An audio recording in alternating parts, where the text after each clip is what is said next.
हजरत आदम से ईसा तक, हजरत ईसा से मुस्तफ़ा तक जितने नबी आए, जितनी उम्मतें आई, सबका किबला खाने काबा नहीं बल्कि बैतुल मुकद्दस था। किसकी मर्जी? रब की मर्जी। मगर मेरे मुस्तफ़ा आए, नमाज की हालत में है, इरादे मुस्तफ़ा हुआ मेरा किबला बैतुल मुकद्दस की बजाय खाने काबा हो जाए। फरिश्ता को रब ने भेजा और इरशाद फरमाया, ऐ महबूब अपने इरादे को पूरा करो, किबला आज से आपका खाने काबा होगा, आपकी उम्मत का किबला खाने काबा होगा। अब मोहब्बत से बोलो सुभान अल्लाह। मर्ज़ी रब से, मर्ज़ी रब से सब नबियों का मस्जिद अक्सा था किबला। मर्ज़ी रब से सब नबियों का मस्जिद अक्सा था किबला। अरे सोच से जिनके किबला बदले, फिर सोच मोहम्मद कैसे है। सुभान अल्लाह, जिंदाबाद। सोच से जिनके किबला बदले, फिर सोच मोहम्मद कैसे है। और रब ने तो महबूब कहा है, ताहा और यासीन कहा है, और आमद पे सरकार के मेरे सारा आलम रोशन है। जिब्रील अमी खुद झंडा लगाए, फिर सोच मोहम्मद कैसे है। जिब्रील अमी खुद झंडा लगाए, फिर सोच मोहम्मद कैसे है। हजरात, वक्त आपका बहुत कीमती है, जिंदगी के लम्हात आपके बहुत कीमती है, जिंदगी के अय्याम आपके बहुत कीमती है। आपके पास जितनी चीजें हैं वो सब इनमिट चीजें हैं, वो सब बहुत क्वांटिटी में है, मगर उसके बावजूद बहुत कीमती है। अगर हाथ आपके पास है तो उसकी कीमत उससे पूछो जिसके पास हाथ नहीं है। अगर पैर आपके पास है तो इसकी कीमत उससे पूछो जिसके पास पैर नहीं है। अगर आंखें आपकी सलामत है तो उसकी कीमत उससे पूछो जिसके पास आंखें नहीं है। जुबान की गोयाई जिसके पास है, उस गोयाई की कीमत उससे पूछो जिसके पास कुव्वते गोयाई नहीं है। अकल की फरासत जिसके पास है, फहमो फरासत जिसके पास है, उस अकल की फहमो फरासत उससे पूछो। जो बेअकला इंसान है, मारा मारा फिर रहा है। मगर जरा सोचो मुसलमानों, आज हर कोई चाहता है कि हमको एक दर्जा मिल जाए, हमको एक पोजीशन मिल जाए, हमको एक मकाम मिल जाए, हमको एक जो है आलीशान ओहदा मिल जाए। मगर उस ओहदा के लिए आदमी कौन सी मेहनत नहीं कर रहा है, उस मर्तबे के लिए आदमी कौन सी परेशानियां नहीं झेल रहा है। मगर जरा सुनो मुसलमानों, जब एक बंदा है अगर वो चपरासी के मनासिब पर है तो चपरासी के मंजिल से वो उठ करके पेरस्पल की मंजिल की चाहत रखता है। पेरस्पल की कुर्सी पर बैठने वाला वो ऊपर की कुर्सी की चाहत रखना है। मगर जरा सोचो, ऊंचाइयों पर बंदा पहुंचता है, किसी की ऊंचाई जमीन पर है, किसी की ऊंचाई गाड़ी के ऊपर है, किसी की ऊंचाई रेल पर है, किसी की ऊंचाई एरोप्लेन पर है। मगर और जरा सोचो, ऊंचाइयों का सिस्टम अनेक है, ऊंचाइयों का माहौल अलग अलग है, और हर कोई चाहता है ऊंचाई हो, उरूज हो, उरूजो इर्तका की मनाजिल को तय किया जाए, परवान को चढ़ा जाए।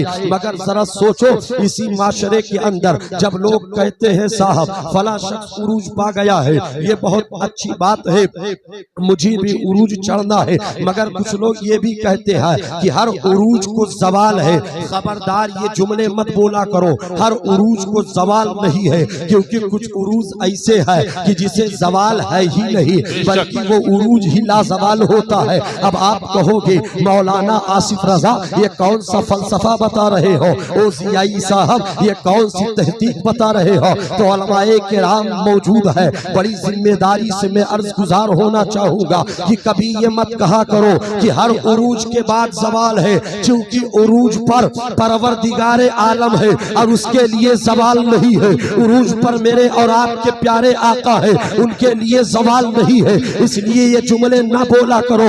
अब ये जुमले की जानकारी आपको आज मिली है, मगर ये जानकारी आपको और पहले मिल सकती थी। मगर वो कब मिलती? जब आप पढ़ना चाहते, जब आप उसे पढ़ते, तब आपको जानकारी मिलती। जब आप तालीम को लेते तब आपको मालूमात होती कि हर उरूज को जवाल नहीं होता है, बल्कि कुछ उरूज ऐसे होते हैं कि जिसको जवाल ही नहीं है। अब यही पर ठहरो। आप सोच रहे हो मौलाना आखिर ये इल्म मिलेगा कहाँ, तो मैं आपको बताना चाहता हूँ, ये इल्म अगर चाहते हो तो कुरान की बारगाह में आना पड़ेगा, हदीस रसूल की बारगाह में आना पड़ेगा, और जब मदरसों के हवाले होगे तब ये इल्म हासिल करोगे। मगर कुछ लोग कहते नहीं साहब, अगर आज के दौर में फकत दीनी तालीम को पढ़ा गया तो प्रोफेसर नहीं बन पाओगे, फकत कुरान को पढ़ा गया तो इंजीनियर नहीं बन पाओगे, फकत हदीस रसूल को पढ़ा गया तो तुम फलासफर नहीं बन पाओगे, अगर तुमने कुरान को पढ़ा तो अदल के मनसब पर नहीं आ पाओगे, फकत तुमने दीनी तालीम को पढ़ा तो तुम जो है और जो तो तुम बादशाहत नहीं कर पाओगे। मैंने कहा वो नादालो, तुम तरक्की किस चीज को कहते हो? अरे याद करो वो जमाना, आज तुम कहते हो साइंस ने तरक्की कर लिया है, साइंस पढ़ने के बाद लोग इंजीनियर हो रहे हैं, साइंस पढ़ने के बाद लोग फलासफर हो रहे हैं, साइंस पढ़ने के बाद लोग डॉक्टर हो रहे हैं। मगर मैं आपको बताना चाहता हूँ, 4 बच्चे आपके इस गांव से निकलते हैं,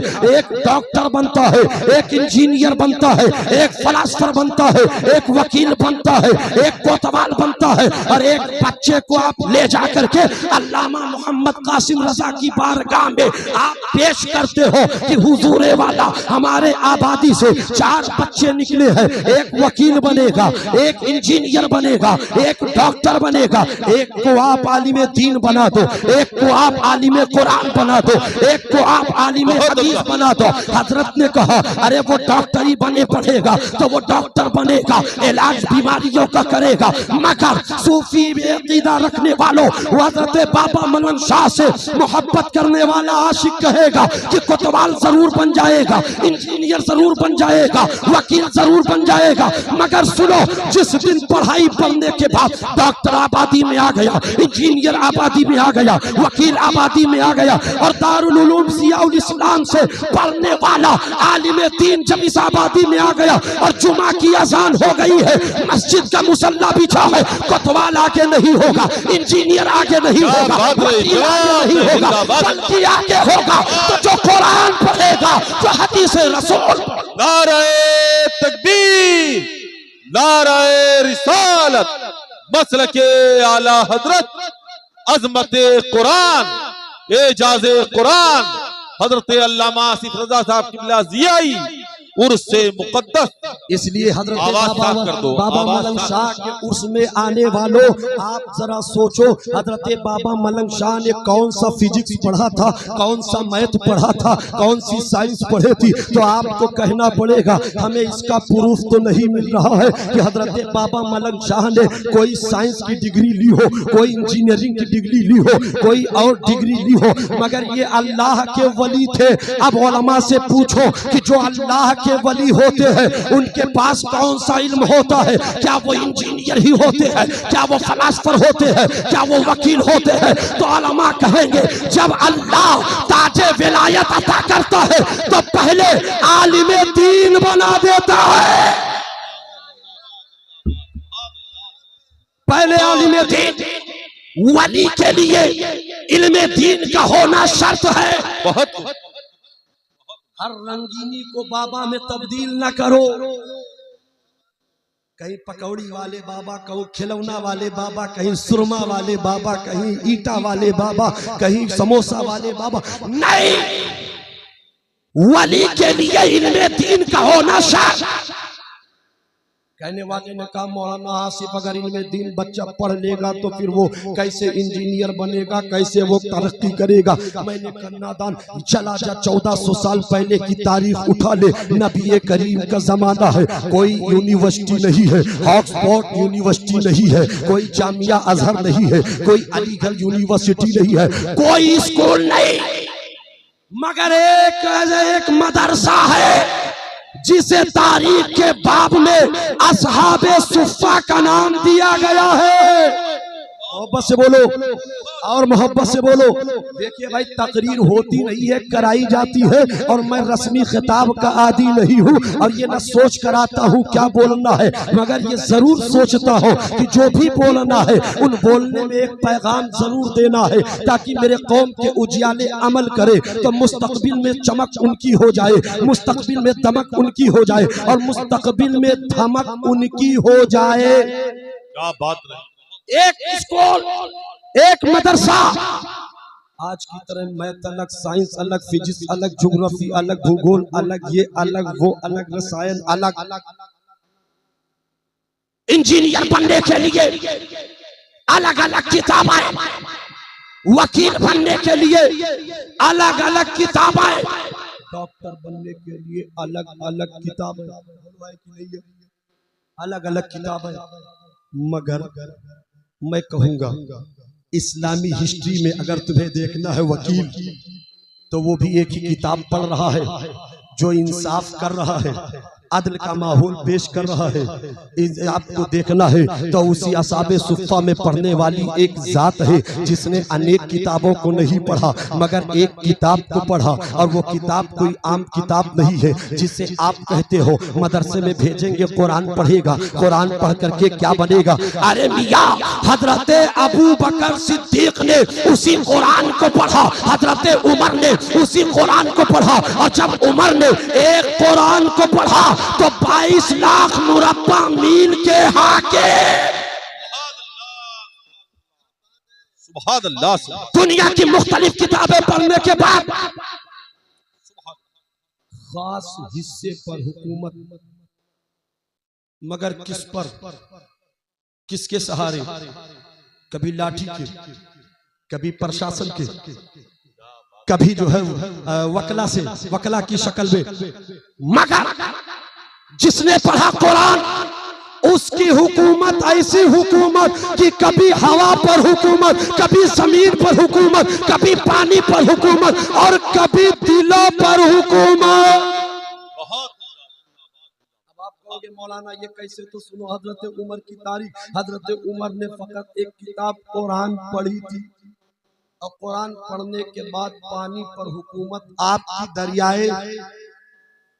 दरियाए नील खुश्क हो गया, रुका लिख दिया, अगर तू अपनी मर्जी से चलता था बंद हो जा, और खुदा की मर्जी से चलता था तो उमर तुझे हुक्म दे रहा है जारी हो जा। अरे मियाँ, पानी पर किसी का जोर नहीं, मगर देखो तो फकत कुरान पढ़ने वाले हजरत उमर का इख्तियार। लोग कहते साहब कुरान क्या मिलेगा, कुरान पढ़ाओगे क्या मिलेगा। अरे कुरान पढ़ेगा तो खाएगा क्या, हदीस पढ़ेगा तो क्या खाएगा क्या। मैंने कहा तुम ये न कहो क्या खाएगा, अल्लामा नकीबे मिल्लत से पूछो कि आपने हदीस पढ़ा, आपने कुरान पढ़ा, तो बताओ रोज क्या खाते हैं। अरे मैं तो ये कहूँगा कभी कभी आप दाल सब्जी खाते होगे, मगर हजरत कहेंगे मैं तो रोजाना। क्यों? क्योंकि आलिम दीन, आलिम हदीस, पता चला ये न सोचो कि आलिम बनेगा तो क्या खाएगा, बल्कि ये सोचो जब वो बन जाएगा तो फिर क्या क्या नहीं पाएगा। सारी रानाइयाँ उसी के लिए, सारी इज्जतें उसी के लिए। साहब जब हदीस पढ़ाओगे, कुरान पढ़ाओगे तो दर्जा आपको मिलेगा, कामयाबी आपको मिलेगी, कामरानी आपको मिलेगी। मैं कहना चाहता हूँ अगर सही से कुरान पढ़ लिया जाए तो इंजीनियर की भी जरूरत नहीं है, सही से कुरान पढ़ लिया जाए तो वकील की भी जरूरत नहीं है, सही से कुरान पढ़ लिया जाए तो सही से हदीस पढ़ लिया जाए तो वकील और जज की जरूरत नहीं है। याद करो वो तारीख अल्लामा शेरे पेशे अहले सुन्नत का, जब मुकदमा चला था तो वो कौन सा लॉ पढ़े थे, वही कुरान पढ़ा था, वही हदीस पढ़ा था, और आपने इरशाद फरमाया था कि मुझे वकील की जरूरत नहीं है, अपनी वकालत खुद करूंगा। तारीख बताती है वकालत खुद किया है, कामयाब भी हुए हैं। अहले सुन्नत का चेहरा रोशना। क्या बात रही। पढ़ो। लोग कहते साहब पढ़ेंगे तो ये होगा वो होगा। मैंने कहा नहीं, कुरान को सिर्फ साले सवाब के लिए ना पढ़ो, बल्कि कुरान को सही से उसके मफाहीम, उसके मतालीब, उसके तराजीम के साथ पढ़ो। बेशक लोग कहते हैं साहब कुरान को पढ़ो, हदीस को पढ़ो तो क्या मिलेगा। मैं आपको कहूँ, दुनिया वाले कहते साहब साइंस नहीं पढ़ाओगे बच्चा पीछे हो जाएगा। मैंने कहा साइंस का कोई एक कारनामा बताओ, तो वो कहेंगे साइंस का कारनामा ये है। मैंने कहा क्या? कहेंगे साइंस ने देखो एक मशीन बना दी, और मशीन ऐसी मशीन बनाई कि बंदे के शिकम में पत्थरी है, तो मशीन ये बता देती है कि कितने mm की पत्थरी है, और उसका रंग बता देती है कि उसकी शक्ल कैसी है, उसकी नौइयत कैसी है, उसका किरदारे अमल कैसा है। मैंने कहा ओ साहब, आज तू कह रहा है ये साइंस ने तरक्की करके बता दिया, मगर जरा सोच, ये मशीन ने बताया रंग कैसा, मशीन ने बताया ढंग कैसा, मशीन ने बताया उसकी शक्ल कैसी, मशीन ने बताया उसका वजन कैसा। मगर साल 1400 साल पहले चला जा, अबू जहल ने पूछा था मेरी मुट्ठी में क्या है, नबी चाहते बता देते तेरी मुट्ठी में कंकरी है, मगर नबी ने फरमाया ऐ अबू जहल मैं बता दूं या वो बताए। और मोहब्बत से बोलो, और मोहब्बत से बोलो। अबू जहल ने कहा अगर यही बता दे अच्छी बात। तो मैंने सोचा मेरे आका अगर आप बता देते कि मुट्ठी में कंकरी है, तो गोया यूं जवाब मिला कि नाजियाई मियां अगर ये बता देता मुट्ठी में कंकरी है, तो आज 1400 साल के बाद जब साइंस तरक्की करती और साइंस बताती कि शिकम में पत्थरी है, यानी जो है पत्थरी है, और इसका रंग ऐसा है, इसका वजन ऐसा है, तो लोग कहते कि देखो साइंस आगे बढ़ गया मुस्तफा से। तो सुनो, अल्लाह ने फरमाया मेरे महबूब तुम ना बताओ बल्कि फरमा दो कि ऐ कंकरी तू ही बता। अरे मियां कंकरी का रंग बता देना ये साइंस का कमाल जरूर है, कंकरी का शक्ल बता देना ये साइंस का कमाल जरूर है, कंकरी का वजन बताना ये साइंस का कमाल जरूर है, कंकरी का जगह बता देना ये साइंस का कमाल जरूर है, मगर जिस कंकरी को जुबान अता कर देना ये मेरे मुस्तफा का कमाल है। लोग कहते हैं कुरान पढ़ोगे क्या मिलेगा? बहुत साफ पढ़ो। अगर दर्जा चाहते हो, मर्तबा चाहते हो, उतुल इल्म दरजात, इल्म हासिल करो। अगर दर्जे चाहते हो, बुलंदी चाहते हो। और आप कहोगे कैसे साहब? लोग कहते नहीं साहब अब साइंस नहीं पढ़ोगे, मौलाना कहेंगे साइंस नहीं पढ़ोगे बहुत पीछे हो जाओगे। मैंने कहा साइंस ने दिया क्या? मैं कहता हूँ साइंस पढ़ो, मैं साइंस के खिलाफ नहीं हूँ। ज्योग्राफी पढ़ो, मैं ज्योग्राफी के खिलाफ नहीं हूँ। मैथमेटिक्स पढ़ो, मैथमेटिक्स के खिलाफ नहीं हो। मैं कहता हूँ सब कुछ पढ़ो, मगर कुरान पहले पढ़ो, हदीस पहले पढ़ो, फलसफा पहले पढ़ो, इल्म हदीस पहले पढ़ो, तफसीर कुरान पहले पढ़ो। बंदे ने कहा नहीं साहब साइंस पढ़ना जरूरी है। मैंने कहा सिर्फ साइंस पढ़ोगे तो साइंस की थ्योरी क्या है? साइंस एक बहुत बड़ा साइंटिस्ट विद्वान जिसको कहते हैं डार्विन ने अपनी किताब में लिखा, और ये लिखा कि इस संसार में, इस दुनिया में पहले इंसान नहीं थे बल्कि पहले बंदर थे। इसने लिखा डार्विन ने। साइंस का बहुत बड़ा ज्ञानी है, साइंसी उलूम का बहुत बड़ा जानकार है। क्या लिखा? इस दुनिया में पहले इंसान नहीं बंदर। और जब कुरान पढ़ा तो कुरान ने कहा इस दुनिया में पहले जानवर नहीं बल्कि पहले इंसान। साइंस ने कहा पहले बंदर, और बंदर की औलादों ने तरक्की किया तो वो बन गए इंसान। मगर मेरा इस्लाम, मेरा कुरान, मेरी हदीस ये कहती है पहले था इंसान। अल्लाह ने हुक्म दिया मछली ना मारो फला दिन। उस कौम ने हेला बनाया और गड्ढे तैयार किए, मछलियां उसमें गई, दूसरे दिन उसमें मारे, यानी होशियारी किया। अल्लाह ने उनको बंदर बना दिया। ये है बंदर का फलसफा इस्लाम के नजदीक, कुरान के नजदीक, हदीस के नजदीक और साइंस के नजदीक। बंदर पहले इंसान बाद में। मैंने कहा ओ सिर्फ साइंस पढ़ने वाला, अगर तू इस्लाम को नहीं पढ़ेगा, साइंस पढ़ने के बावजूद तू पीछे होगा। इस्लाम को नहीं पढ़ेगा, साइंस पढ़ने के बाद बहुत नीचे होगा। इस्लाम को नहीं पढ़ेगा तो साइंस पढ़ने के बाद फेल होगा। कहने लगे कैसे? मैंने कहा इतना सारा मजमा है और इतने हजरात बैठे हैं, और इन्हीं में से कोई एक बंदा खड़ा हो जाए और खड़ा हो करके किसी एक को कह दे ओ बंदर की औलाद, तो बताओ जिसको कहोगे वो तुम्हें क्या देगा इनाम? नहीं, बल्कि वो करेगा लात और भूसे की बरसात। जैसे कहोगे बंदर की औलाद, वो कर देगा लात और भूसे की बरसात। और ऐसी बरसात कि घर वाले पूछेंगे कौन हो जी, घर में आ गए हो, तुम हो कौन? अम्मी मैं हूँ, अब्बू मैं हूँ। क्या हुआ? मेरे बंदर की औलाद कह दिया इसलिए मारा गया। क्यों तूने बंदर की औलाद कह दिया किसी को? तो वो कहेगा डार्विन ने कहा है, साइंस के फलसफे ने सिखाया है, साइंस की तालीम ने सिखाया है। मगर जब कोई बंदा आलिम दीन होगा या इस्लाम की मुकम्मल मालूमात रखने वाला होगा या तालीमाते दीन से जुड़ा होगा तो वो ये नहीं कहेगा ये बंदर की औलाद है, बल्कि वो कहेगा ये कोई आदमी है। अब मोहब्बत से बोलो, तकरीर करूं या खत्म करूं? तो मोहब्बत से बोलो, हाथों को उठाकर बोलो या रसूल अल्लाह, या हबीब अल्लाह। अगर इस्लाम वाला होगा, तालीम इस्लाम होगा, तो वो ये नहीं कहेगा बंदर की औलाद, बल्कि वो कहेगा आदमी। ठहरो, आदमी, इंसान को आदमी कहा जाता है, इंसान को बंदरी नहीं कहा जाता है। अब यहाँ पर महफिले मिलादे रसूल हुआ और यहाँ पर लोगों को बुलाया गया। कोई बलरामपुर से रिश्ता रखता है, कोई और दूसरे शहर से रिश्ता रखता है, मगर जब कोई किसी शहर से आता है तो उस रिश्ते की बुनियाद पर पहचाना जाता है। मिसाल के तौर पर जब जिला बलरामपुर से कोई गोंडा जाएगा तो उसे बलरामपुरी कहा जाएगा। कोई उतरौला शहर से निकल करके लखनऊ जाएगा तो उसे उतरौलवी कहा जाएगा। कोई लखनऊ से चल करके उतरौला आएगा तो उसे लखनवी कहा जाएगा।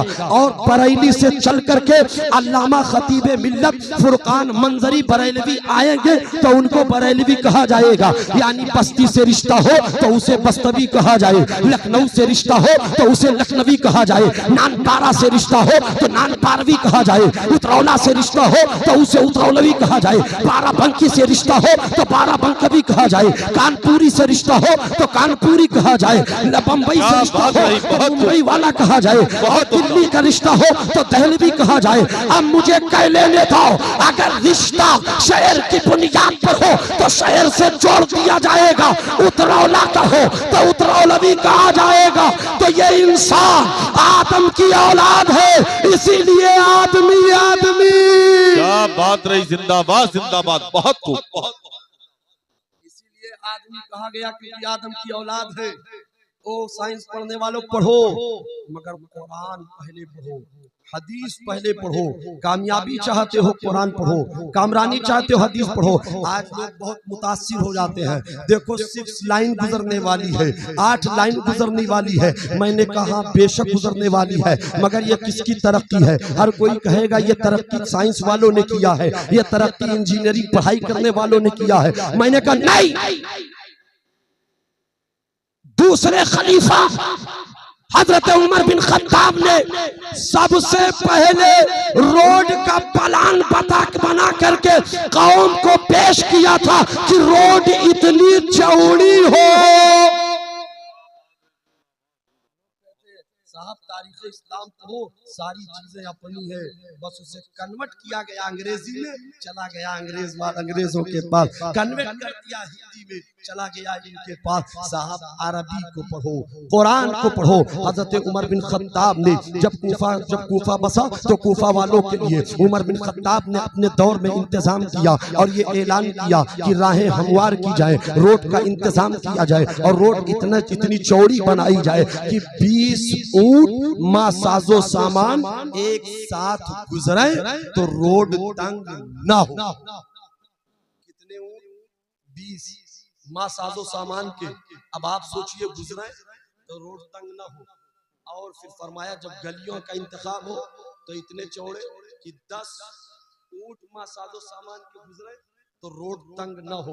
मगर आज रोड तो इतना तंग किया जाता है, सामने कोई बसने वाला नहीं, मगर नाली को तोड़कर नाली पर घर बन गया, नाली को तोड़कर नाली पे घर बन गया। मियाँ तुम्हारे सामने कौन आएगा? मगर इतना बढ़ाते गए साहब कि एक वक्त आया कि जनाजा रखने का वक्त भी, जनाजा रखने के लिए जगह भी नहीं है, जनाजा रोड पे रखा जा रहा है, परेशानियों से बंदा गुजरता नजर आ रहा है। इसलिए मेरे अजीजों, इस्लाम को पढ़ो और दीन को पढ़ो। लोग कहते साइंस ने देखो फिल्टर मशीन बना दिया है और फिल्टर के जरिए ये पैगाम मिल रहे हैं। मैंने कहा साइंस ने तरक्की किया और फिल्टर पानी का इंतखाब किया है, और फिल्टर पानी पीने वालों से पूछो, जब कई साल पानी पी लेते हैं तो डॉक्टर कहता है कि अब फिल्टर पानी बंद कर दो वरना दिक्कत हो जाएगी। बोलो है कि नहीं है? फिल्टर पानी बंद करो वरना दिक्कत बढ़ जाएगी, और फिल्टर पीने वाला बंद कर देता है। ये साइंस की थ्योरी है। यानी जो लॉन्च किया उसी को डिस्कनेक्ट कर दिया, जो इजाद किया उसी को खत्म कर दिया, जो बनाया उसी को खत्म कर दिया। आप देखिए हिंदुस्तान ही नहीं बल्कि पूरी दुनिया का आप जायजा लीजिए। बड़े बड़े ज्ञानी, बड़े बड़े विद्वान जब कानून बनाते हैं, कानून साजी करते हैं, उनका कानून कितने दिन चलता है? 1 साल, 2 साल, 5 साल, 4 साल, 10 साल, 20 साल। मगर उस कानून में तब्दीली लाने की जरूरत होती है कि इसे अपडेट किया जाए, इसे चेंज किया जाए, इसमें तब्दीली लाई जाए। मगर एक कानून ऐसा है जो 1400 साल पहले मक्के की वादी में, मदीने की घाटी में, आमिना के लाल के ऊपर जो कानून पेश किया गया था, और प्रॉफिट ऑफ इस्लाम ने उस कानून को इस्लाम के हवाले से जब पूरी दुनिया में आम किया गया था तो 1400 साल हो गए। आज भी उस कानून के अंदर न तब्दीली की जरूरत है, ना अपडेट की जरूरत है। पता चला इस्लाम का कुरान कल भी कामयाब था, आज भी कामयाब है, और कामयाब। नारे तकबीर, नारे रिसालत, मसलके आला हजरत, मजहबे इस्लाम, अजमते कुरान। कानून बनाया जा रहा है मगर कोई कानून ज्यादा दिन चलता नहीं है। कृषि कानून आया, एहतजाज, दूसरा सिविल कानून आया, एहतजाज, मगर जब आया इस्लाम का कानून, और ऐसा कानून कि ऐसे दौर में कानून आया साहब जब 3 डब्ल्यू थे। कितने डब्ल्यू? मोहब्बत से बोलो। एक बहुत बड़ा राइटर लिखता है कि अगर माशरे के अंदर, सोसाइटी के अंदर 3 डब्ल्यू में से एक डब्ल्यू पाया जाए तो माशरा खराब, सोसाइटी खराब, सोसाइटी का सुकून खत्म, माशरे का सुकून इत्मीनान बेकार। पूछने वाले ने पूछा कैसे? तो कहा एक डब्ल्यू फॉर वुमेन, यानी वो आवारा बेहुदा खातून। अगर एक खातून बेहुदा हो जाए तो कई खातून भी बेहुदगी पर आमादा हो जाती है। सोसाइटी बदनाम, माशरा बेकार, माशरे का चैनो सुकूनो इत्मीनान खराब। और एक डब्ल्यू फॉर वॉर, लड़ाई। जिस माशरे में एक लड़ाकू पैदा हो वो अनेक को लड़ाकू बना दे। एक झगड़ालू हो तो कईयों को झगड़ालू बना दे। एक झगड़ा करने वाला हो तो कईयों को इख्तिलाफ का आदी बना जाए। और एक डब्ल्यू फॉर वाइन, गौर से सुनिए, डब्ल्यू फॉर वाइन यानी कि शराब। जिस माशरे में दखल अंदाजी हो जाए शराब की, और शराब जब आमिल, शराब का बंदा आमिल हो जाए तो शराबी की वजह से बस्ती के लोग बेचैन, शराबी की वजह से बेकरार, शराबी की वजह से बेइत्मीनानी।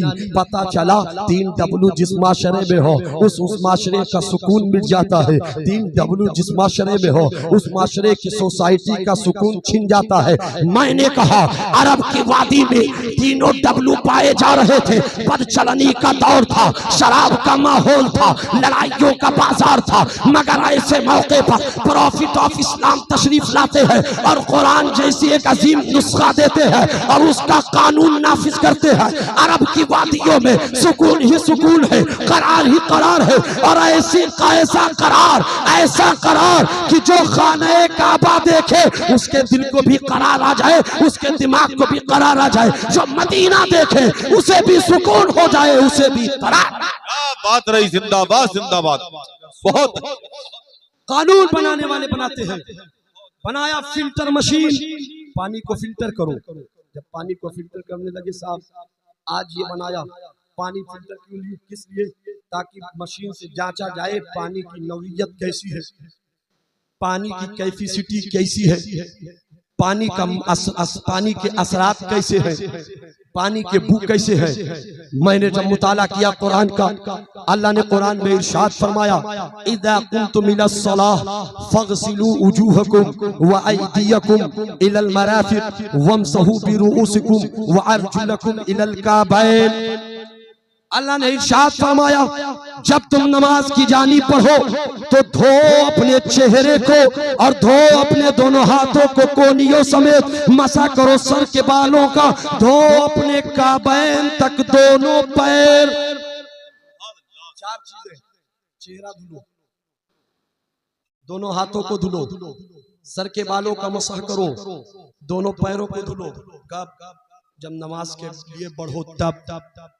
मगर जैसे आप चले, चेहरा धुला, हाथ धुला, सर के बालों का मसा किया, पैर धुला।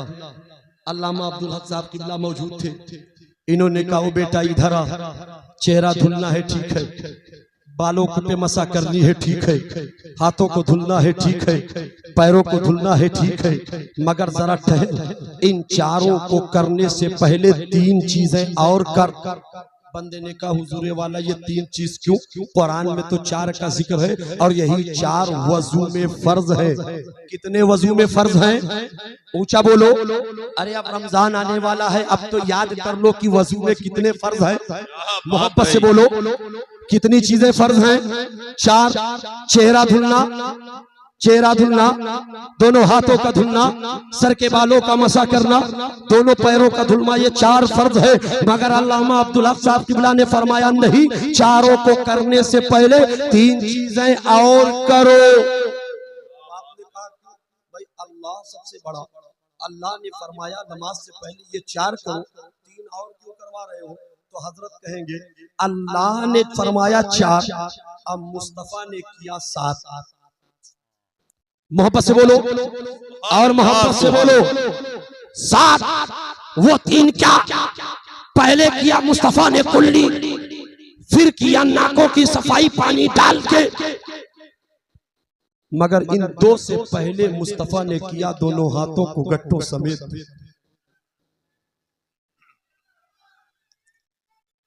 आप हजरात खड़े हो जाएं, खड़े हो जाएं। मैं गुजारिश कर रहा हूं, जो हजरात दूर हैं वो करीब आ जाएं। हमारी जमात का एक अजीम खतीब, आला हजरत के शहर से चल करके आने वाला वो अजीम मुबल्लिग, जिसे जमाना हजरत अल्लामा मुफ्ती फुरकान रजा साहब किबला मंजरी के नाम से याद करता है। नारा लगा ले, नारे तकबीर, नारे रिसालत, मसलके आला हजरत वलमाए अहले सुन्नत हजरत अल्लामा मुफ्ती फुरकान रजा साहब किबला मंजरी, हजरत शहनवाज रजा साहब किबला गोंडवी। नारे तकबीर, नारे रिसालत। आप बैठ जाए। मोहब्बत से बोलो सुभान अल्लाह। ये देखिए बरादर कबीर खतीबुल हिंद हजरत अल्लामा मुफ्ती फुरकान रजा मंजरी बरेली शरीफ से चल करके आपके दयारे समाअत में हाजिर है। और मैं तो आपके इसी शहर दारुल उलूम ज़ियाउल इस्लाम से हूँ। जब चाहोगे मैं आऊँगा, आपको सुनाऊंगा, आप मुझे सुनोगे, मैं आपको देखूंगा। मगर अब वक्त में इतनी गुंजाइश नहीं, बस मैं इतना थोड़ी सी बात अर्ज करूं, उसके बाद हजरत को आपके हवाले करूं। मोहब्बत से बोलो सुभान अल्लाह। यानी चार चीजों का जिक्र कुरान में, मगर तीन मेरे मुस्तफ़ा ने दिया। मैं आपसे यही कहूंगा, पढ़ो, और पढ़ोगे दीन को तो समझोगे दीन को, पढ़ोगे दीन को तो फायदा मिलेगा। जमाने ने कहा साइंस ने तरक्की कर लिया, मैंने कहा साइंस ने तरक्की कर लिया है, मगर वजू करो। वजू से वजू करोगे, जब चार फराइज को पूरी करोगे, उससे पहले तीन सुन्नते नबविया को अदा करोगे। क्यों अदा करोगे? मशीन आज बनी है पानी को जांचने के लिए, मशीन आज बनी है पानी को चेक करने के लिए, मशीन आज बनी है पानी की सही कैपेसिटी मिकदार को जानने के लिए। मगर 1400 साल पहले मुस्तफा ने पहले दोनों हाथों को धुला, कुल्ली किया, नाक में पानी डाला, इन तीनों से एक पैगाम दे दिया कि जब हाथ धुलोगे पानी के रंग का पता चलेगा, जब तुम कुल्ली करोगे तो पानी पानी के जायका का पता चलेगा। जब तुम नाक में पानी डालोगे तो पानी के बू का पता चलेगा। हमें मियाँ पानी को चेक करने के लिए 1400 साल बाद साइंस ने मशीन दिया है। मगर 1400 साल पहले बानी इस्लाम ने, प्रॉफिट ऑफ इस्लाम ने, बानी इस्लाम ने, आमीना के लाल ने, कुरान की शान ने, मक्के की सरदार ने, मदीने के ताजदार ने ये पैगाम दे दिया है कि वजू करो, पानी को चेक करो, अगर वो सही है तो वजू करो। इल्मा दरजात, इल्म हासिल करो ताकि तुम्हें दर्जे मिले, कामयाबी मिले, बुलंदियां मिले। इसलिए मेरे अजीजों, देखिए नौजवान खतीब, इनसे बड़े बड़े उम्र में बुजुर्ग लोग बैठे, मगर ये दर्जा मिला कैसे? इल्म से। मर्तबा मिला कैसे? इसके रिसालत से। मकाम मिला कैसे? इल्म कुरान और हदीस मुस्तफा से। इसलिए पढ़ो और अपने बच्चों को पढ़ाओ। जियाई का यही पैगाम है कि इतना पढ़ो कि जो तुम्हें पीछे किए हैं वही तुम्हें आगे करते कि ओ मेरे नौजवान, तूने पढ़ लिया है, अरे तू पढ़ा हुआ है, तू देश का गद्दार नहीं बन सकता है, बल्कि तू देश का वफादार है और देश का तू इमाम। इसलिए मेरे अजीजों, उर्से मुकद्दस ये पैगाम है, पढ़ो दीन, कुरान, हदीस को, और खुद पढ़ो, अपने बच्चों को पढ़ाओ। वमा अलैना इल्लल बलाग। फिर मुलाकात होगी, मजीद आगे बात होगी। ला इलाहा इल्लल्लाह मुहम्मदुर रसूलुल्लाह। अस्सलामु अलैकुम।